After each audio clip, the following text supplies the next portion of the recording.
बचपन से ही ना हम सब ऐसी ढेरों कहानियां सुनते आ रहे हैं जिनका अंत हमेशा एक ही बात पर होता है कि बुराई का अंत हुआ और तो सब खुशी खुशी रहने लगे। बिल्कुल, यही सुखद विचार हमें सुकून देता है। लेकिन आज के इस गहन चर्चा में हम जिन स्रोतों और नोट्स को खंगालने वाले हैं ना, वो इस पूरे विचार को एकदम पलट कर रख देते हैं। आज का विषय मतलब किसी सस्पेंस या हॉरर थ्रिलर से कम नहीं है।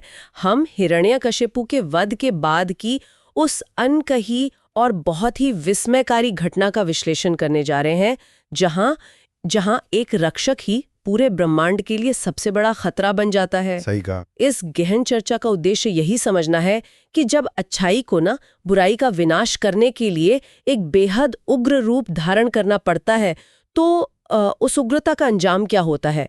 जब कोई रक्षक अपना ही मुखौटा उतारना भूल जाए तो सृष्टि पर क्या बीतती है। तो चलिए इसे थोड़ा करीब से समझते हैं। ये एक ऐसा विषय है जो केवल एक प्राचीन कथा तक सीमित नहीं है। अगर हम इन स्रोतों का गहराई से विश्लेषण करें तो ये पहचान, शक्ति और चेतना के संतुलन का एक बहुत ही जटिल मनोवैज्ञानिक अध्ययन लगता है। मतलब जब किसी विशेष उद्देश्य के लिए कोई नया रूप या रवैया अपनाया जाता है तो वो हमारी मूल चेतना को किस हद तक निगल सकता है, ये घटना उसी का एक खौफनाक चित्रण है। और इस घटना की शुरुआत जिस तरह से होती है ना, वो वाकई रोंगटे खड़े कर देने वाली है। स्रोत में हिरण्यकशिपु के वध के तुरंत बाद का जो दृश्य है वो बेहद जीवंत है। मतलब जरा उस माहौल की कल्पना करें। एक महाभयानक असुर का अंत हो चुका है। ब्रह्मांड के हर लोक में, हर आयाम में जश्न मनाया जा रहा है। देवता स्वर्ग में राहत की सांस ले रहे हैं। हाँ, और गंधर्व गीत गा रहे हैं, अप्सराएं नृत्य कर रही हैं, इंसान अपने घरों से बाहर निकलकर आजादी मना रहे हैं।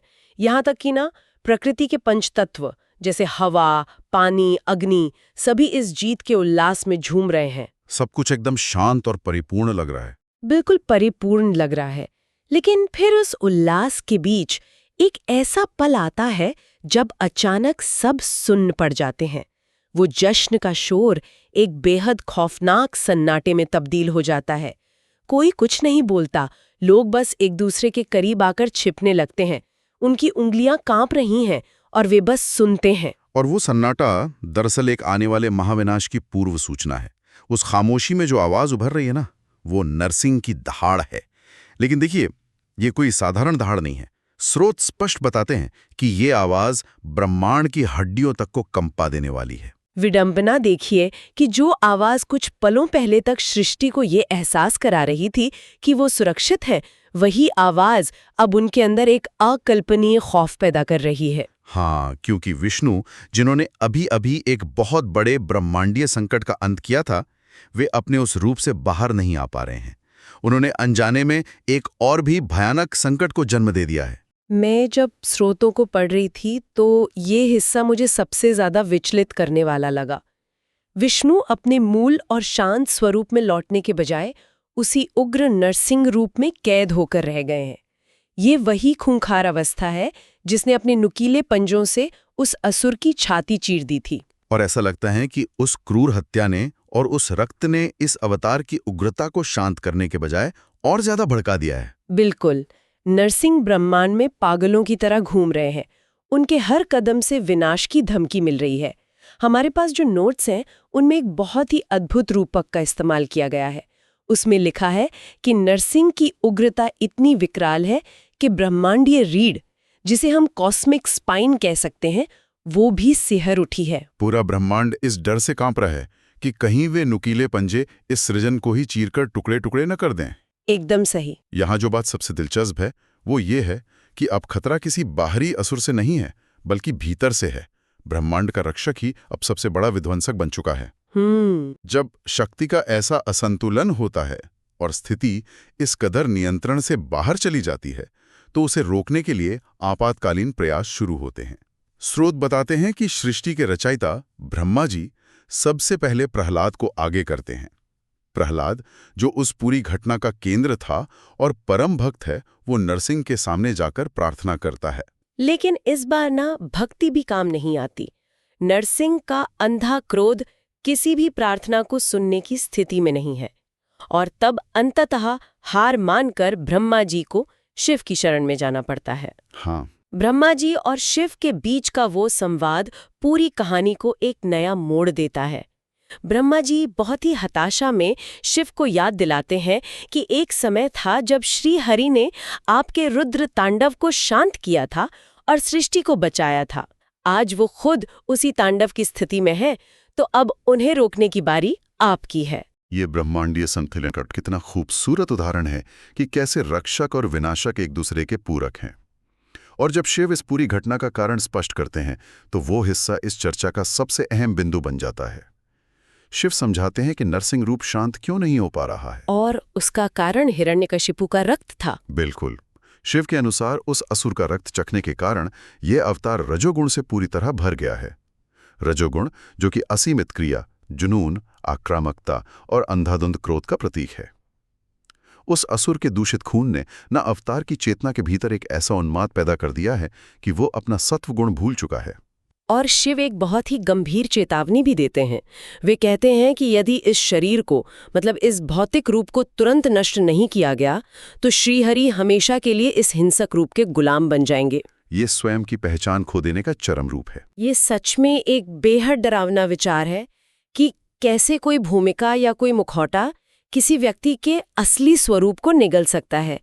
एक विशेष कार्य को पूरा करने के लिए एक रूप धारण किया गया, लेकिन फिर वो रूप इतनी गहराई तक उतर गया कि वही वास्तविकता बन गया। जब कोई अपनी ही बनाई हुई छवि से खुद को अलग नहीं कर पाता तो वो आवरण उसकी असली चेतना को खत्म कर देता है। शिव इस खतरे को समझते हैं और इसीलिए वे तुरंत कदम उठाते हैं। हाँ, इसी खतरे को टालने के लिए शिव अपने बाल उखाड़ते हैं और वीरभद्र को उत्पन्न करते हैं। वीरभद्र जो शिव के सबसे उग्र अंशों में से एक है, उसे निर्देश मिलता है कि नरसिंह ब्रह्मांड में चेतना खोकर घूम रहे हैं, उन्हें शांत किया जाए। और जब वीरभद्र पहुंचता है तो स्रोत में जो दृश्य वर्णित है ना, वो कल्पना की सीमाओं को पार कर जाता है। वीरभद्र देखता है कि नरसिंह आकाशगंगा के छोर पर खड़े होकर तारों के पास गुर्रा रहे हैं और उन्हें आसमान से एक एक करके नोचने की कोशिश कर रहे हैं।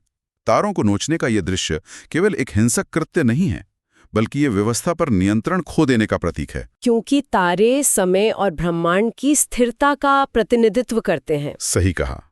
नरसिंह का तारों पर हमला करना यह दर्शाता है कि वो सृष्टि के मूलभूत नियमों को ही उखाड़ फेंकना चाहते हैं। ये शुद्ध अराजकता है। ऐसे दृश्य को देखकर वीरभद्र युद्ध नहीं करता, बल्कि हाथ जोड़कर सत्य का भान कराने की कोशिश करता है। और वीरभद्र के वो शब्द हमारे स्रोतों में बहुत ही स्पष्ट रूप से दर्ज हैं। मैं उन शब्दों को हूबहू साझा करना चाहूंगी। वीरभद्र कहता है, प्रभु शांत हो जाइए, आप परम रक्षक हैं। नरसिंह के रूप में आपका उद्देश्य अब पूरा हो चुका है। ये अवतार सिर्फ एक मुखौटा है, इसे अपने चेहरे में पिघलने ना दे। इसे अपने चेहरे में पिघलने ना दे। हाँ, अपनी महान आत्मा को इस जंगली शरीर के नीचे ना दबने दे। इसे उतार फेंकिए और अपने स्वरूप में लौटाइए। इस एक पंक्ति में दर्शन शास्त्र का पूरा निचोड़ मौजूद है। वीरभद्र नरसिंह को उनके मूल अस्तित्व की याद दिलाने का हर संभव प्रयास कर रहा है। वो समझाना चाहता है कि जो विनाशक कार्य करना था वो अतीत बन चुका है। अब उस आक्रामकता को ढोने का कोई अर्थ नहीं है। वो मुखौटा अब एक बोझ बन गया है। लेकिन वीरभद्र की ये बातें तर्कसंगत होने के बावजूद नरसिंह पर कोई असर नहीं डाल पाती। नरसिंह केवल क्रोध से भरे हैं। वे आकाश को खरोचते हैं और सीधा वीरभद्र पर झपट पड़ते हैं। वीरभद्र भी कुशल योद्धा है, वो वास्तविकता समझता है, तो वो तुरंत आत्मसमर्पण करके पीछे हट जाता है, क्योंकि वो जानता है कि वो साक्षात विष्णु की शक्ति से नहीं लड़ सकता। बिल्कुल। लेकिन कहानी में असली मोड़ तब आता है जब वीरभद्र पीछे हटता है। जैसे ही वो वहां से जाता है, पूरे ब्रह्मांड के माहौल में एक अस्वाभाविक बदलाव आने लगता है। यहां से ये घटना एक ब्रह्मांडीय महाकाव्य का रूप ले लेती है। ये एक ऐसा बदलाव है जो भौतिक विज्ञान के नियमों को चुनौती देता है। जब शब्दों और तर्कों से बात नहीं बनती, तो प्रकृति स्वयं एक नया रूप घड़ने लगती है। श्रुत में उस बदलाव का विवरण दिल दहला देने वाला है। अचानक सूरज की रोशनी मध्यम पड़ने लगती है और वो छिप जाता है। चांद गायब हो जाता है, तारे फीके पड़ जाते हैं और देखते ही देखते आकाश गंगाएं एक गहरे अनंत ग्रहण के अंधकार में डूब जाती हैं। आसमान में कुछ ऐसा प्रकट होता है जिसने पूरे प्रकाश को सोख लिया है। विशाल काय पंख पूरे आकाश को ढक लेते हैं। हाँ, जैसे दिन के बीचों बीच रात हो गई हो। उन पंखों की फड़फड़ाहट की ध्वनि नरसिंह की दहाड़ से भी कई गुना ज्यादा तेज है।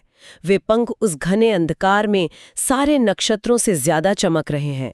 ये दृश्य इतना विशाल है कि वीरभद्र घुटनों के बल गिर जाता है, क्योंकि वह समझ जाता है कि उसके महादेव में युद्ध के मैदान में प्रवेश कर लिया है। लेकिन ये शिव का चिर परिचित रूप नहीं है। नरसिंह की असीमित उग्रता को चुनौती देने के लिए शिव ने एक बेहद खौफनाक अवतार लिया है।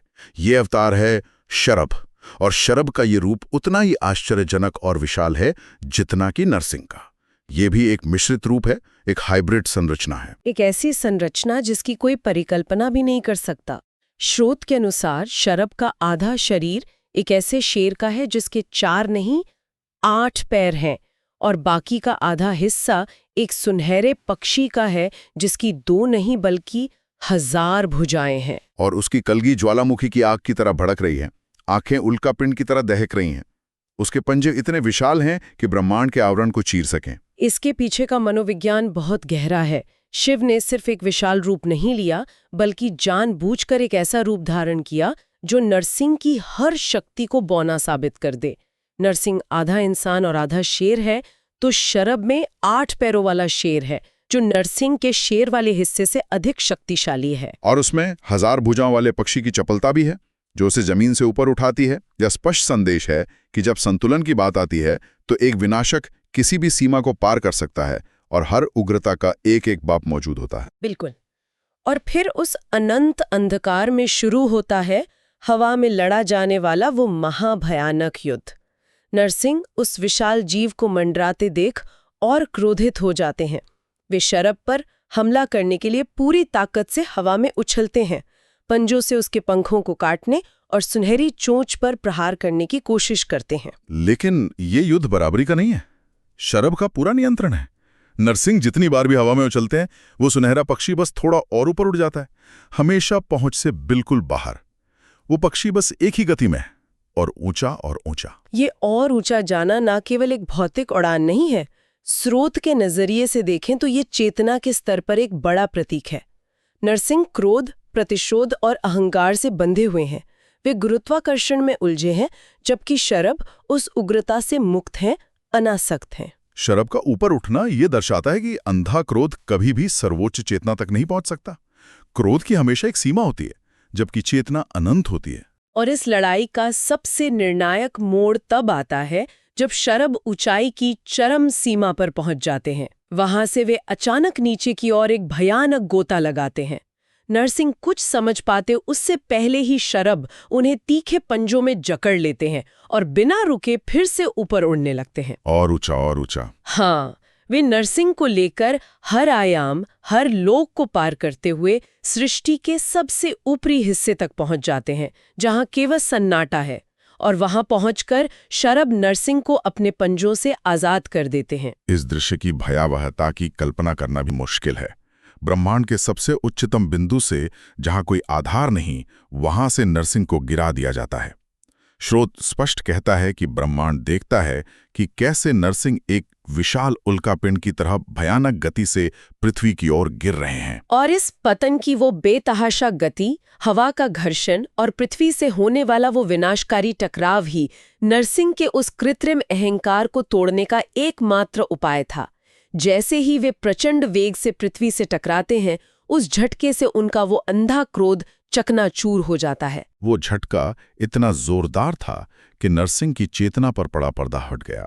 लेकिन मुक्ति की ये प्रक्रिया यहाँ खत्म नहीं होती।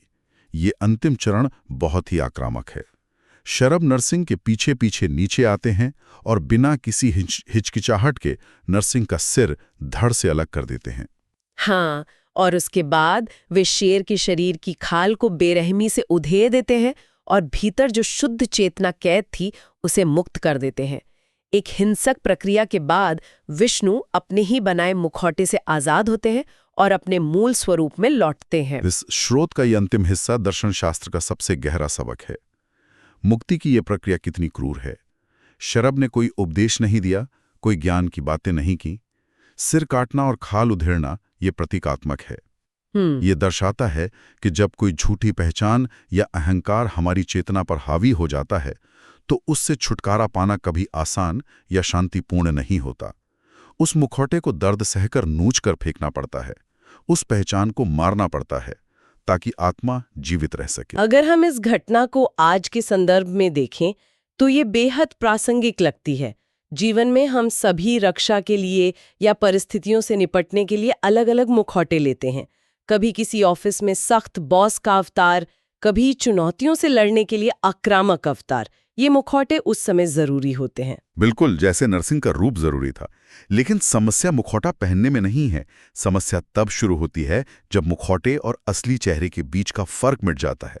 वो सत्ता या आक्रामक रवैया ही मूल पहचान बन जाता है। लोग अपने ही रचे रूप में कैद हो जाते हैं। वीरभद्र की वो बात हर इंसान के लिए एक चेतावनी है कि इस अवतार को अपने चेहरे में पिघलने न दें। ये जानना जरूरी है कि युद्ध खत्म होने के बाद उस कवच को कब उतार कर रखना है, वरना वो कवच शरीर की रक्षा करने के बजाय दम घुटने लगेगा। तो इस चर्चा का सार यही है कि ये सिर्फ शक्ति प्रदर्शन की कहानी नहीं है। ये इस बात का प्रतीक है कि कैसे सृष्टि के सबसे बड़े रक्षक को भी खुद से बचाने के लिए विनाशक को नया रूप लेना पड़ा। विष्णु जो संतुलन बनाए रखते हैं, जब वो स्वयं असंतुलित हो गए तो शिव को हस्तक्षेप करना पड़ा। ये स्पष्ट करता है कि चेतना का स्तर चाहे कितना भी ऊंचा क्यों ना हो, कोई भी व्यक्ति अहंकार के जाल में फंस सकता है। और उस जाल से निकलने के लिए अक्सर किसी बाहरी झटके की, किसी शरब की जरूरत पड़ती है जो सच्चाई का आईना दिखा सके। शक्ति का उपयोग करना एक बात है, लेकिन शक्ति के नशे में मूल पहचान खो देना सबसे बड़ा आत्मविनाश है। बिल्कुल, ये एक ऐसी कहानी है जो सत्य और मुक्ति के कई बंद दरवाजे खोल देती है। अब इस गहरी चर्चा के अंत में सभी स्रोतों का निचोड़ निकालते हुए एक ऐसा विचार सामने आता है जो बहुत ही विचलित करने वाला है। एक सवाल जिस पर गहराई से विचार किया जाना चाहिए। यह विचार करने योग्य है कि विष्णु को मुक्त करने के लिए शरभ को नरसिंह का सिर काटना पड़ा और खाल उधेड़नी पड़ी। क्या यह इस बात का प्रतीक है कि जब हम अपने ही रचे गए किसी सफल लेकिन उग्र स्वरूप के पूरी तरह से गुलाम बन जाते हैं, तो अपनी असली शांति तक वापस पहुंचने के लिए हमें अपने उस अहंकार को खुद ही बेरहमी से काटना पड़ता है? क्या मुक्ति कभी-कभी बिना विनाश के असंभव है? इसी गहरे विचार के साथ आज की इस गहन चर्चा को यहीं विराम देते हैं।